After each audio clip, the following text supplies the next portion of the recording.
Hello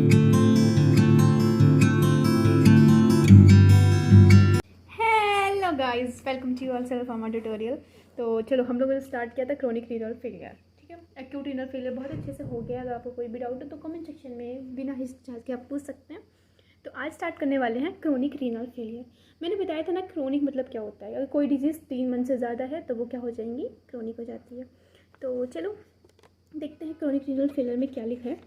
chronic renal failure is a progressive. अच्छा, progressive देखो, मैं ना कुछ वर्ड इसलिए लिखती हूँ क्योंकि अगर आप ऐसे वर्ड लिखते हो ना एग्ज़ाम में तो एग्जामिनर पे एक इफेक्ट पड़ता है। सिर्फ इसको देख करके वो समझ जाता है कि हाँ बच्चे ने कुछ चीज़ें अच्छी, क्योंकि हमें पता बहुत कुछ होता है पर हम एक्सप्रेस नहीं कर पाते। पर ये जो चीज़ें होती है ना, इसकी वजह से आप बहुत अच्छे मार्क्स गेन करते हो।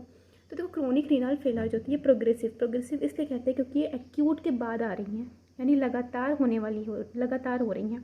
That's why is called the progressive. So CRF is a progressive loss of renal function over a period of month or year। यानी क्या बोल रहा है कि जो CRF है यानी क्रोनिक रीनल फेलियर, ये प्रोग्रेसिव लॉस है रीनल फंक्शन का।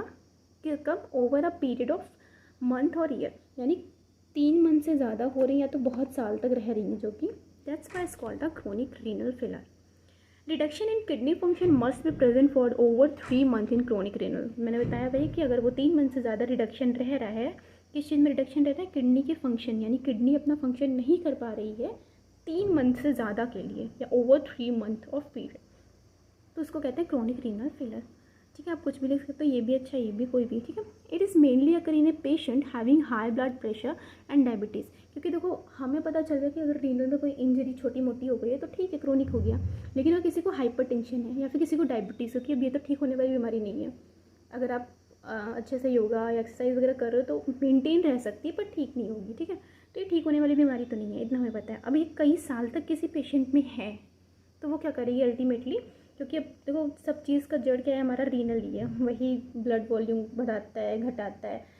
तो डायबिटीज़ और हाइपरटेंशन ऑलरेडी लिंक्ड है हमारे ब्लड वॉल्यूम से। That's why high blood pressure की वजह से या डायबिटीज़ की वजह से हमारा ये होता है क्रोनिक रीनल फेलियर। ठीक है, अच्छा, एक चीज़ मैंने यहाँ पे लिखी है बहुत अच्छी है, देखो इसको क्या है यहाँ पे, हायर क्रिएटिनिन लेवल। अगर क्रिएटिनिन हमारे बॉडी में ज़्यादा है तो उससे हमारा लोअर जीएफआर, यानी हमारा जीएफआर कम होता है, यानी ग्लोमेरुलर फिल्ट्रेशन रेट।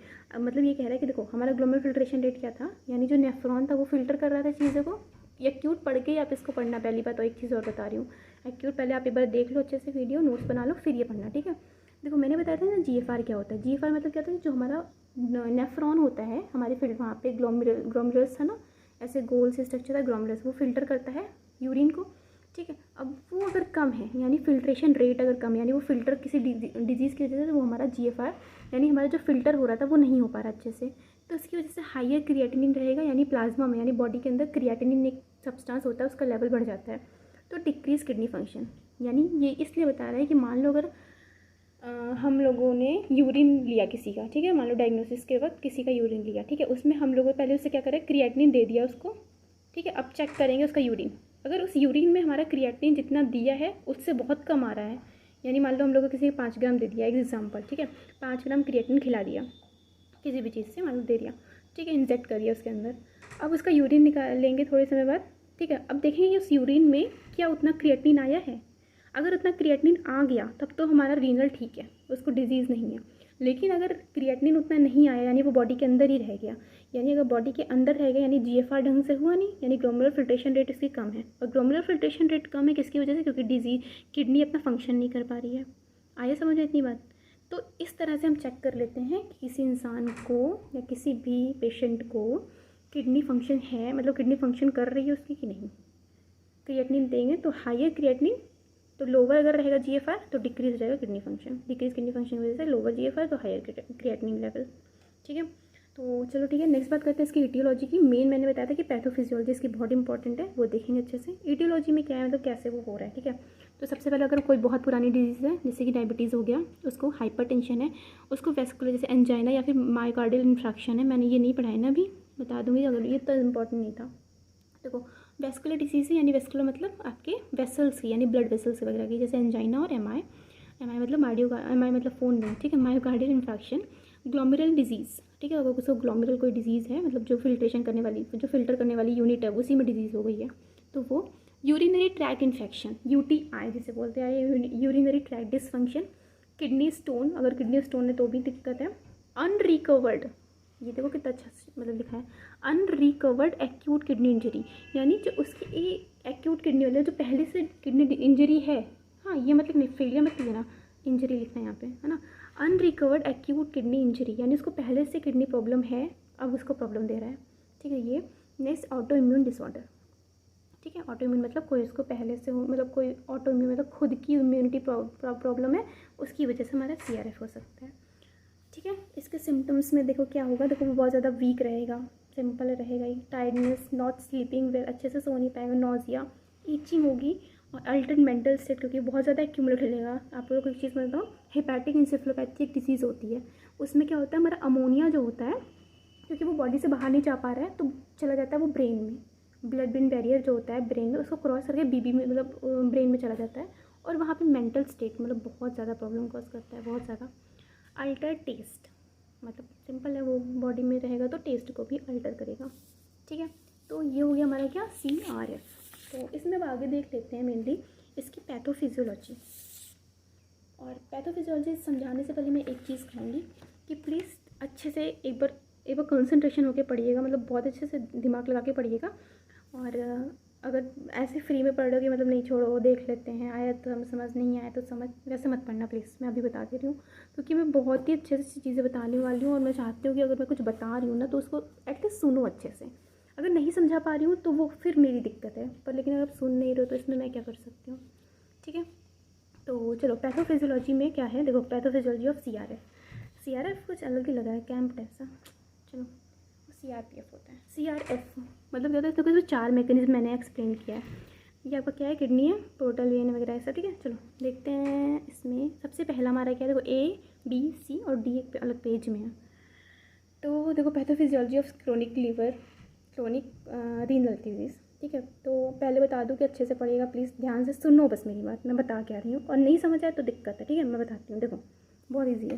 सबसे पहले क्या, देखो इलेक्ट्रोलाइट इम्बैलेंस, हमें पता है कि हमारा जो किडनी होता है उसका मेन फंक्शन है इलेक्ट्रोलाइट को मेंटेन करना। अब देखो क्या हुआ है, हमारी कोई डिजीज़ हुई है जिसमें क्रोनिक लीवर डिजीज़ या फिर कोई भी इंजरी हुई है, जिसकी वजह से हमें पता है GFR कम हो रहा है।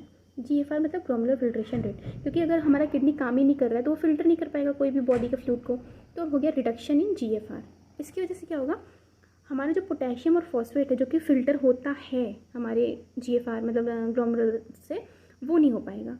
अब जब वो फिल्टर ही नहीं हो पाएगा तो उसका बॉडी में कंसंट्रेशन बढ़ जाएगा, जिसे कहेंगे हाइपर कैलीमिया, यानी कैल्शियम का यानी हाँ क्या मतलब पोटेशियम का बढ़ना, हाइपर कैलीमिया, हाइपर फॉस्फेटेमिया, फॉस्फेट का लेवल भी बढ़ जाता है, और हाइपोनेट्रीमिया और हाइपरनेट्रीमिया मतलब सोडियम का लेवल बढ़ जाता है। आया समझ में। रिडक्शन इन GFR तो डिक्रीज हो जाएगा filter of potassium and phosphate, और यहाँ पे सोडियम भी लिख लेना, जिसकी वजह से हाइपर कैलीमिया, कैलीमिया मतलब पोटेशियम का लेवल बढ़ जाएगा, हाइपर मतलब बढ़ना, कहाँ बढ़ जाएगा, बॉडी के अंदर, ठीक है। हाइपर फॉस्फेटेमिया और हाइपर नेट्रीमिया यानी सोडियम का लेवल भी बढ़ जाएगा, ठीक है। पहला हम कौन सा पढ़ रहे हैं अभी, इलेक्ट्रोलाइट इम्बैलेंस। तो ये सब इलेक्ट्रोलाइट होते हैं ना, इलेक्ट्रोलाइट होते क्या हैं आप लोगों को पता है, इलेक्ट्रोलाइट मतलब क्या होता है, आयंस जो कि हमारे बॉडी में इंपॉर्टेंट होते हैं फॉर बैलेंस के लिए। जैसे आप लोग ORS जब लेते हो तो उसमें बहुत सारे आयंस होते हैं ना, तो चलो ठीक है, कभी अच्छे से और बता दूंगी ये। नेक्स्ट हमारा है प्रॉक्सिमल कन्वोल्यूटेड टिब्यूल्स। अभी मैं इलेक्ट्रोलाइट इम्बैलेंस ही बता रही हूँ, सुनो। आपको पता है किडनी में मैंने वहाँ जो नेफ्रॉन में पार्ट बताए थे उसमें एक था PCT, जिसे कहते हैं प्रॉक्सिमल कन्वोल्यूटेड टिब्यूल्स। अब ये ना इसका बहुत इंपॉर्टेंस है, यहाँ पे देखो क्या होता है, ये एक एंजाइम कंटेन करता है जिसे कहते हैं अल्फा-1 हाइड्रोक्सीलेज, ठीक है। और ये जो अल्फा-1 हाइड्रोक्सीलेज होता है इसका मेन फंक्शन क्या होता है, ये एक्टिवेट करता है विटामिन D को। कुछ आपकी प्रोसेस होती है जैसे 25 कैल्सीफेरॉल वगैरह होती है, उसके बाद फिर ये उसको एक्टिवेट करता है, उसकी वजह से हमारा विटामिन D एक्टिवेट होता है ना। अगर ये ना रहे ना एंजाइम तो विटामिन D एक्टिवेट ही ना हो, आप चाहे जितना धूप में ऐसा लेते रहो कुछ नहीं मतलब है, अगर ये एंजाइम ना हो, ठीक है। तो अल्फा-1 हाइड्रोक्सीलेज क्या करता है, विटामिन D जो होता है उसको एक्टिवेट करता है। अब ये विटामिन D क्या करता है, विटामिन D का मेन काम क्या होता है, कैल्शियम का एब्जॉर्प्शन करना। तो हमारे बॉडी में अगर कैल्शियम है तो विटामिन D की वजह से है, ठीक है। अब देखो क्या हो रहा है, किडनी फंक्शन में प्रॉब्लम हुई, किडनी ढंग से काम नहीं कर रही है। तो अब जब किडनी ढंग से काम नहीं कर रही है तो ये जो किडनी में एंजाइम है ये भी ढंग से नहीं रहेगा, यानी अल्फा-1 हाइड्रोक्सीलेज नहीं रहेगा।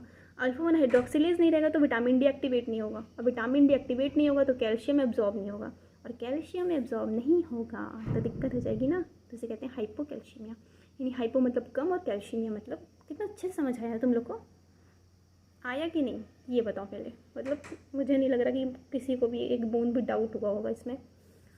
पहले तो हम लोगों ने देख लिया कि हमारा फिल्ट्रेशन नहीं हो पा रहा है, इसकी वजह से हमारा हाइपर कैलीमिया, हाइपर फॉस्फेटेमिया और हाइपोनेट्रीमिया हो गया, यानी ये सब चीज़ें बढ़ जा रही हैं बॉडी में। लेकिन हाइपोकैल्शीमिया हो रहा है क्योंकि हमें विटामिन डी को एक्टिवेट कराने के लिए एक एंजाइम चाहिए जो अल्फा 1 हाइड्रोक्सीलेज है, और वो कहाँ से सिक्रेट होता है, किडनी से सिक्रेट होता है, पीसीटी, किडनी की पीसीटी से सिक्रेट होता है। अब लेकिन ये हमारा किडनी काम ही नहीं कर रही है, तो क्या करेगा, कैल्शियम का एब्जॉर्प्शन कम हो जाएगा, जिसकी वजह से हाइपोकैल्शीमिया हो जाएगा। पहली मैकेनिज्म आई समझ में अच्छे से। चलो पहला हो गया ना, अब दूसरा देखते हैं। देखो ऐसे आप लोग बना के आना, पेपर में फुल मार्क्स मिलेंगे, इसमें तो मैं श्योर हूँ कि मतलब मुझे नहीं लगा कि किसी को डाउट भी होगा 1% भी। एक है हमारा वाटर इम्बैलेंस। अब देखो वही हमारा सेम लिखना है, रिडक्शन इन GFR यानी ग्लोमेरुलर फिल्ट्रेशन रेट कम है, जिसकी वजह से वाटर फिल्टर नहीं कर पाएगा। अब वाटर का भी तो फिल्ट्रेशन, किसी का फिल्टर नहीं हो पाएगा अगर GFR खराब है, किडनी खराब, GFR खराब, वाटर इनफिल्ट्रेशन नहीं हो पाएगा, तो वाटर रिटेंशन होने लगेगा, यानी वाटर बॉडी के अंदर ज़्यादा जाने लगेगा, मतलब एक्यूमुलेट होने लगेगा।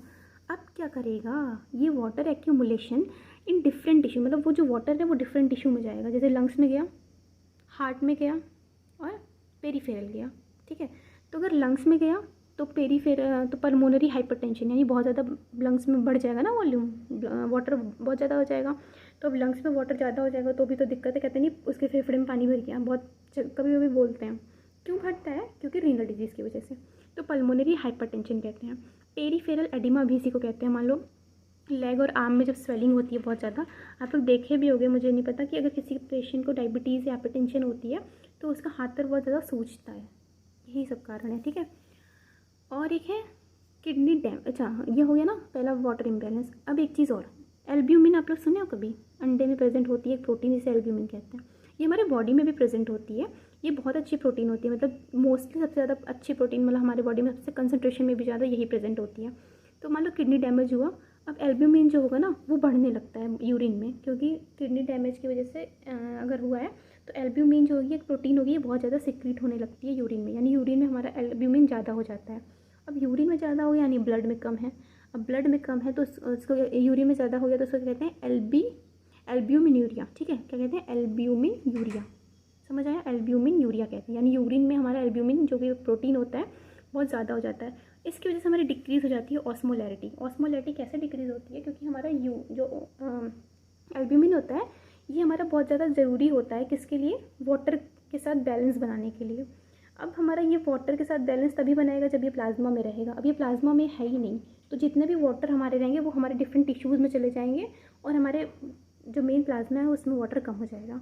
अब इसकी वजह से क्या होगा, नॉर्मली डिक्रीज़ हो गया ना वाटर प्लाज्मा में और डिफरेंट टिश्यू में एक्यूमुलेट होने लगेगा, जिसकी वजह से स्वेलिंग कॉज करेगा। ठीक है, तो एल्ब्यूमिन भी हमारा किसकी वजह से होता है, वाटर इम्बैलेंस में।